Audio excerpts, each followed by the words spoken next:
আমাদের সমাজে ধন সম্পদ হাসিল করবার কয়েকটি হারাম পন্থা আছে, যেমন সুদ খাওয়া।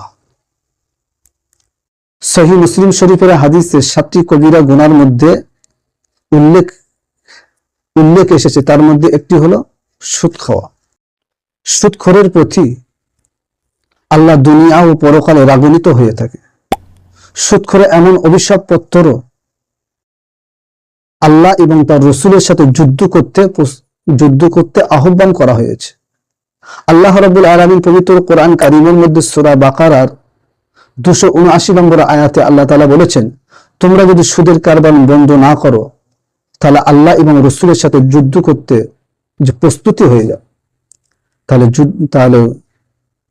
তাহলে সুদ খাওয়া কতটা অপরাধ। আমরা এই সুদ থেকে সকলে দূরে থাকবো ইনশাআল্লাহ। আর এই ভিডিওটা আমরা বেশি বেশি করে শেয়ার